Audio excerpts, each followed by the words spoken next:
Hello বন্ধুরা, আজকে অনেক ছোটোবেলার কথা মনে পড়ে গেল আমাদের। যেরকম টাইমে আমরা স্কুল ছুটি হওয়ার পর এরকম বেরোতাম, বাট এখন স্কুল ছুটে না, এখন পিছনে ছুটিয়ে গেতাম কেন জানি না।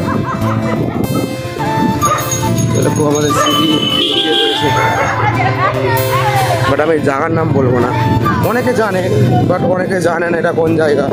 একটু গেস করো, অসুবিধা নেই। এটা কোন জায়গা হতে পারে?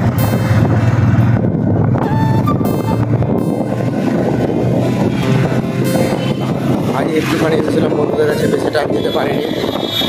আজকে একটা বিরাট প্রোগ্রাম বানিয়েছি আমরা, যে টোটো নিয়ে ঘুরতে বেরোবো আর ভিডিও শ্যুট করবো। তো ভিডিও যেগুলো শ্যুট করবো সেগুলো আমি দেখাবো। এই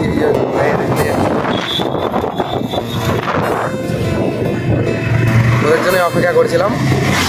এই হচ্ছে আমাদের রোড। এই রোডটা একটা রেড জোন রয়েছে। এই যে লটারি টিকিট, এখান থেকে একদম ছেলেরা এত পরিমাণে স্পিডে বাইক চালায় যে প্রাণের ভয় করে না। তো